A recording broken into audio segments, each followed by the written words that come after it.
This is the websites.ca podcast, where we help Canadian small businesses build and maintain an effective website and online presence.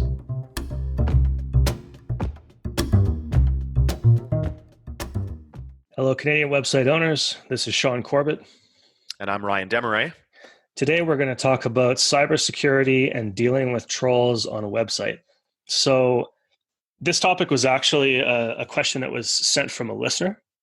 And the exact question was, talk about cybersecurity and dealing with trolls on a website. For example, does it mean that you just have to keep the comments closed?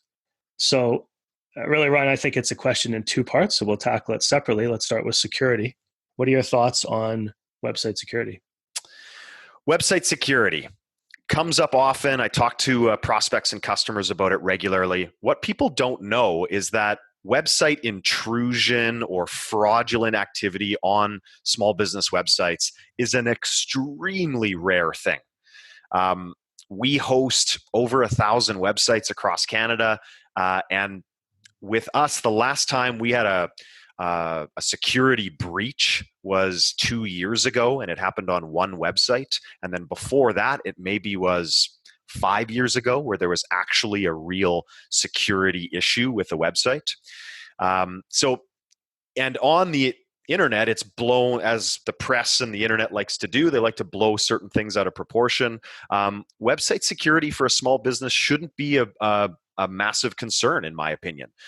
We have protections in place. We have website backups that we do for our customers to help protect our customers if they do get attacked, or if their website is taken down or fraudulent activity happens. We have securities in place to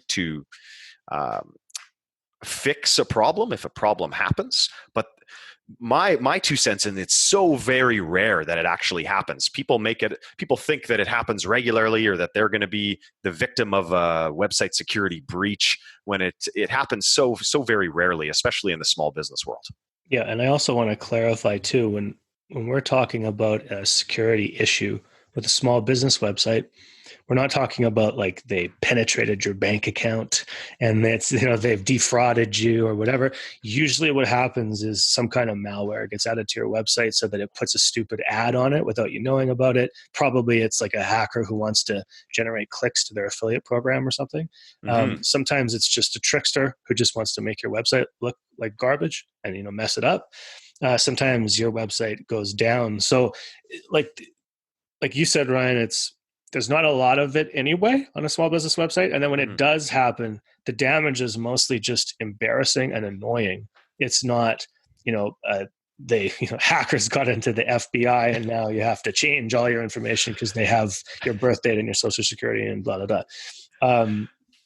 So yeah, when we're talking about we have protections against that, what we mean is that we use the most popular website building platform. That's WordPress. Mm-hmm. Have the most popular website building platform. That's going to be the one that's attacked the most. Mm-hmm. So you have to cross your T's and dot your I's, and it's really quite simple. What you do is we keep the core of WordPress always up to date, and then we have nightly backups.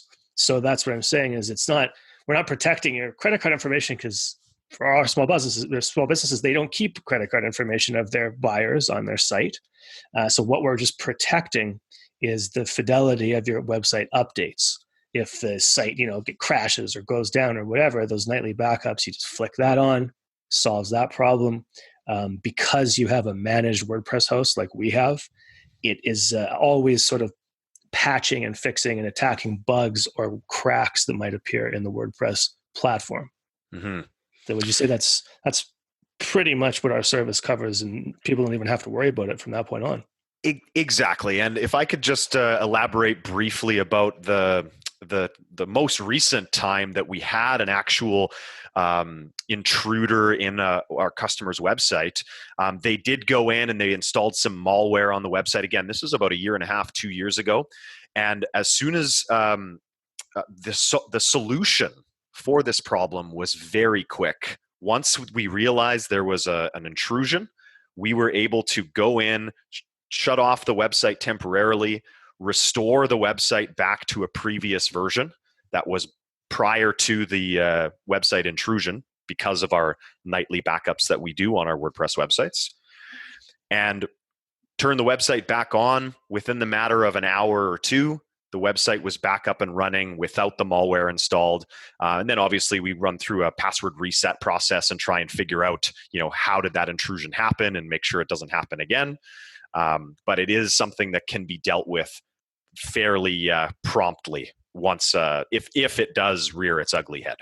Perfect. And I think to wrap this topic up, it's become popular again, perhaps not because people have been the victims of some kind of website penetration. I think it's more popular now because of the popularity of SSL certificates, how ubiquitous those have become in the last couple of years, because of Google essentially, I'm not going to use the word demanding, but sternly asking you to have a website, that shows up secure. So that's the HTTPS at the start of your URL. And again, that was, I don't know, maybe in your opinion, Ryan, but in my opinion, it was a bit overblown. People were quite scared. And Google started to show people a couple of years ago a little warning at the top saying, this site is not secure. I always used to chuckle at that, like I'm visiting a blog, right? I'm visiting a blog just to read some news. I'm not putting in my credit card. I'm not filling out a form. I'm not doing anything.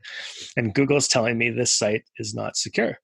So what the heck is that warning? And all it meant is that they hadn't got an SSL certificate, which most small websites or informational based websites never needed anyway. But Google got to the point where they said, well, we'd kind of like every website to have this. So there was a transition period where some didn't, some did.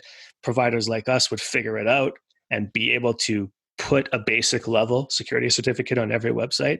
And again, that doesn't necessarily mean you can start taking payments on your website, right? There's levels to this type of thing. Mm-hmm. But for the average small business, that's all it meant. That's all they needed. No more warning message on Google. And so I think personally, but you talk to more people on the phone than I do about this, that the SSL security topic suddenly makes people a little bit more concerned about, like, should I have that? What do I need that for? Is it not secure? So what are your thoughts on that? Really glad you brought up this point, Sean, because SSL certificates and having a secure website is a very popular topic. Talk about it all the time. And you hit the nail right on the head. Google made the announcement basically prior to 2017. I think the announcement was in about 2017 when they said, hey, we want the whole internet to be a secure place, so every website should use SSL. Prior to that, the only time you would see SSL on a website is when they actually processed credit card transactions. If it was Amazon or PayPal or something that's dealing with really sensitive information.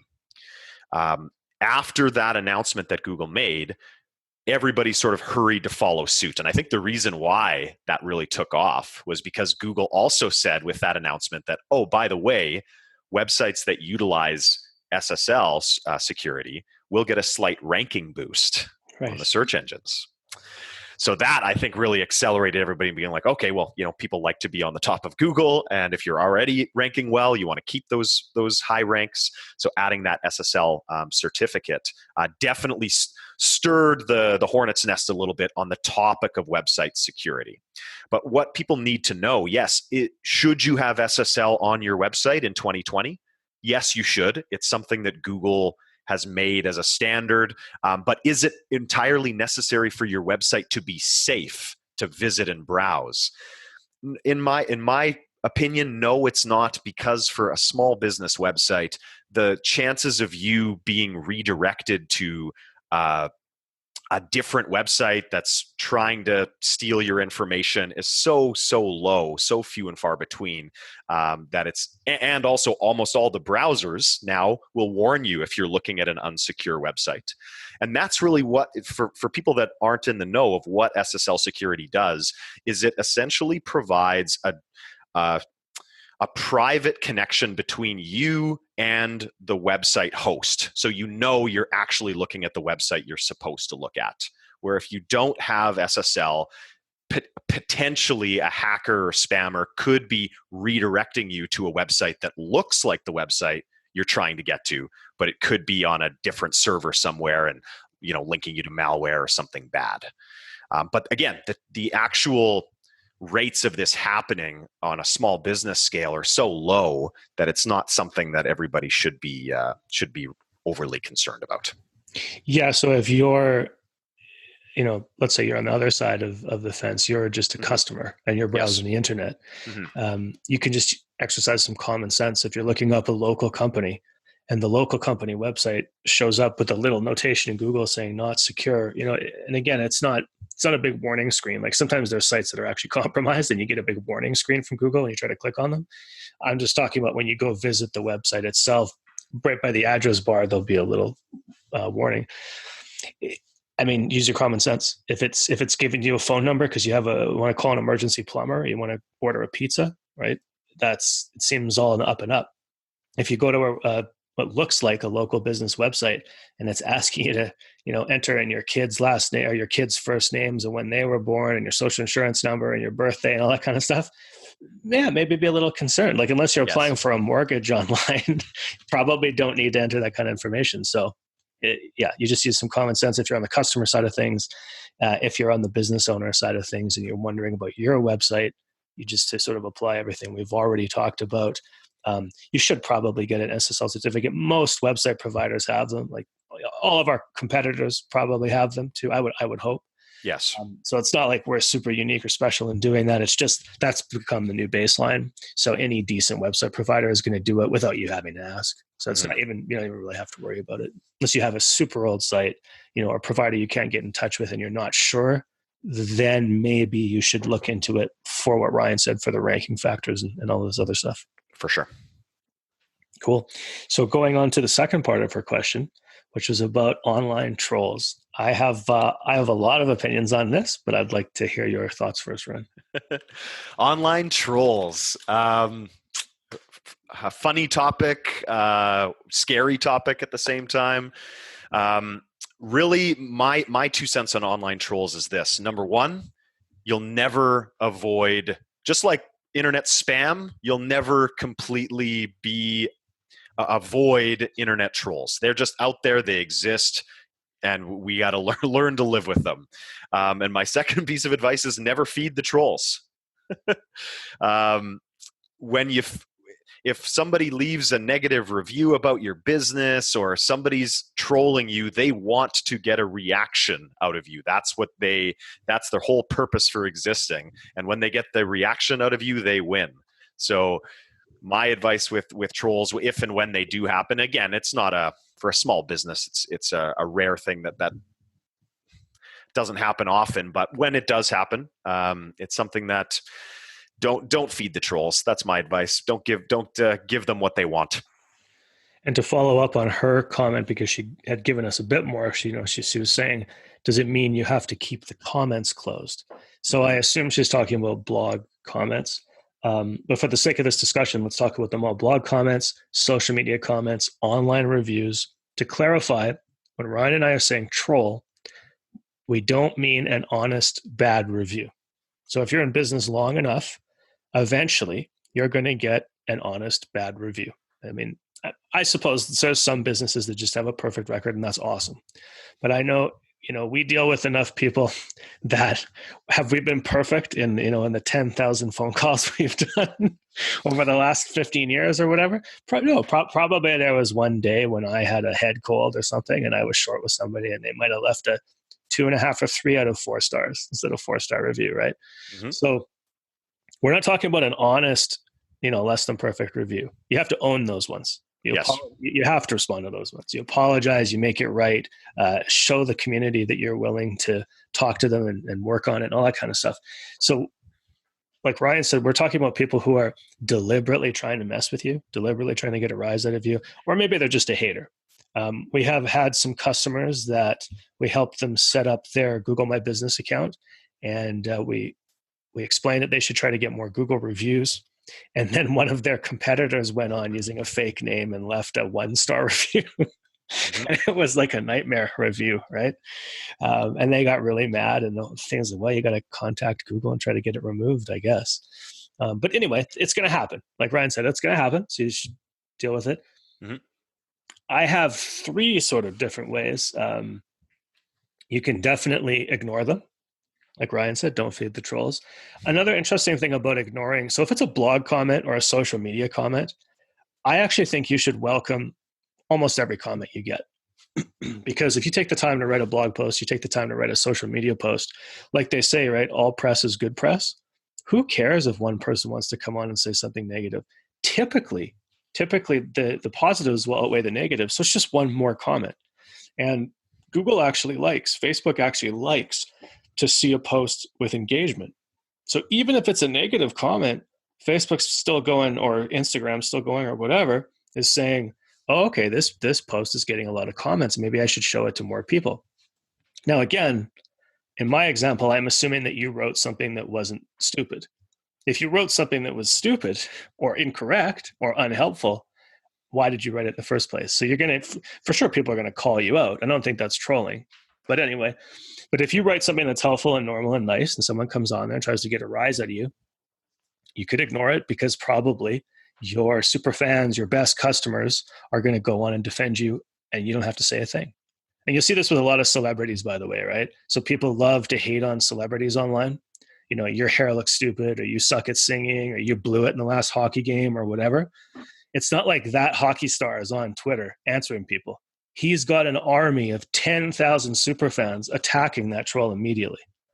So I don't know how much that relates to small business, but you can sort of think of it in those terms. Another way you can deal with it is to just delete the comment. Like if somebody writes something super vulgar on your Facebook wall, or they come to your website that's, I don't know, let's say you're a carpet cleaner and you have a blog about how to clean the mess of a dog up or something, and someone comes online and just writes a bunch of really weird stuff that doesn't even relate to the article, for sure, just delete the comment, right? But for those of you that have the personality for it and the stomach for it, I would suggest that you respond to trolls by trolling them back. And the smartest way to do that is by agreeing and amplifying.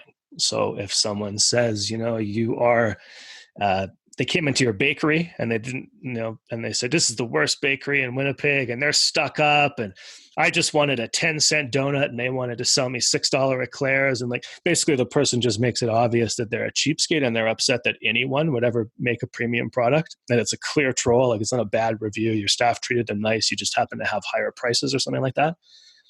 I think that you have to lean into it in that case. You never try to defend yourself.